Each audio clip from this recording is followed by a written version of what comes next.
Good morning to you, beautiful. In this video, I'm actually going to explain the contradiction that comes with conflict and how one cannot actually find happiness, meaning be content, be happy, actually have a good mood, be positive, if there's conflict. And this topic, I mean, is long overdue, and I think that it applies to anyone who has. Have you ever been in a moment where you're just not feeling it, right? And someone comes in your atmosphere, someone comes into your environment, and they're just fucking top of the morning with it, right? Like they just had the fucking best coffee, and they're smiling, they're cheering, but you're in your own zone, and so you don't feel like being cheery. It actually fucking bothers you that they're happy to some degree, right? Like you almost like shut the fuck up. Because you who knows, whatever the situation might have happened at that time. What I'm getting at is that feeling that you have at that moment where someone comes in your environment and they're all, hey, top of the morning to you, but you're in a bad zone. And so you're just like, yeah, fuck you. But you give them that fake smile or whatever. We all done it. It's natural. So don't feel bad. But what I'm getting at is that. And so I used to be in that zone a lot. And it's because I overthink shit. I overthink a lot. Like I'm designed, the way I'm wired and the way I came up and I'm brought up, and you might relate, is that I'm always expecting the worst, right? And so because I've always expected the worst, I've always tried to do the most, and I try to control every situation. Keyword control. Control is mainly the root. You want to talk about like the money being root of all evil? It's actually control is being the root of all evil. You wanting to control things, and I'll revisit this later. But where I'm getting at is when you get in that zone and you see someone who's just always positive, who's always cheery, but you can't seem to keep the same consistency in that mode, in that momentum. Meaning you think to yourself like, man, this motherfucker is never negative. They never have a bad day, it seems like. And to be honest with you, they do. They actually have very bad days. It just matters on how they perceive it and how their mindset is triggered.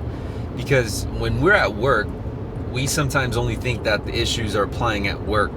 But when we're at work, we think everyone's attention's on us. It's not. You actually attract it that way because you're so worried about it that you actually bring it to light. But again, I'll probably cover that on another video. So subscribe now if you haven't, and you'll be able to see the video on that topic alone. But when you get into this mindset where you can't seem to control your emotion, like you have a good day and then you have a bad day, I think it's important to really take a step back and I'm real big right now on looking at things in the third from like a third point of view, because that's what I do all day, is look at things from a third party point of view. I manage a sales team where I look at negotiation situations or challenges or strategies or tactics or communication, not only to clients but to prospects, our coworkers, the best way to go about it to get the result that you want.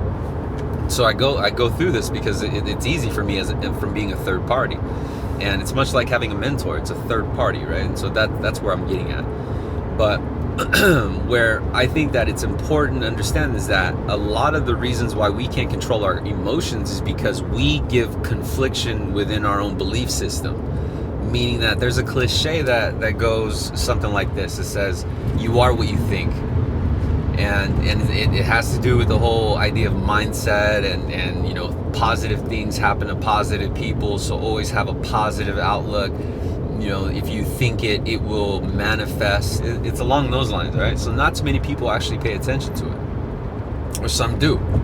But here's the reason why you should, is because every day our emotions might be negative, or we might look at things as a task, or we might look at things as a challenge or drama or bigger than what it is. So we actually explode our own shit. Something very small, and you might relate, maybe your spouse does it, maybe you do it, maybe your coworker does it, or there's somebody who turns the smallest shit into the biggest, right? And so this is the largest thing in their life.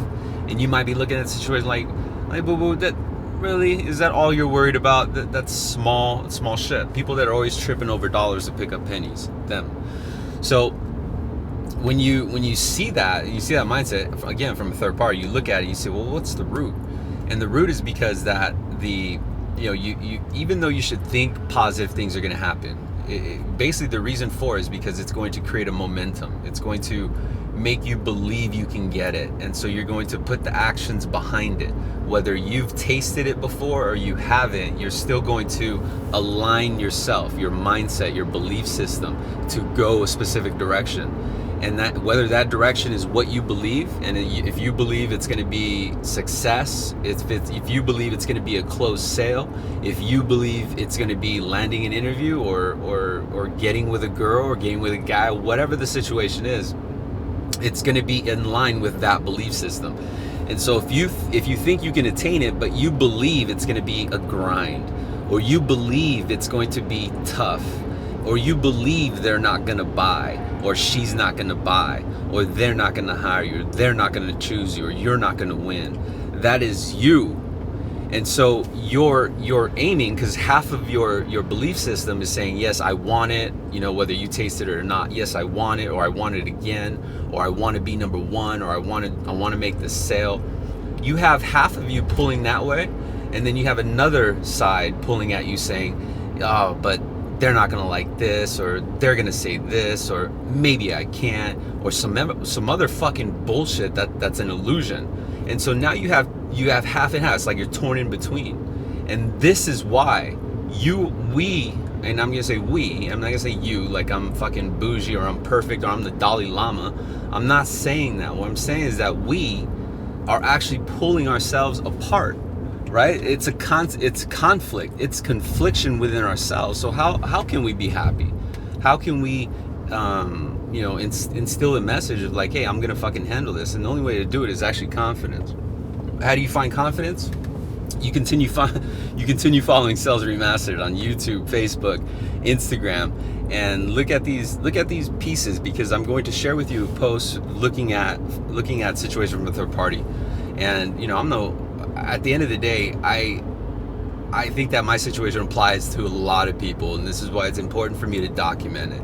And if you find value, please share it with someone who needs to hear this.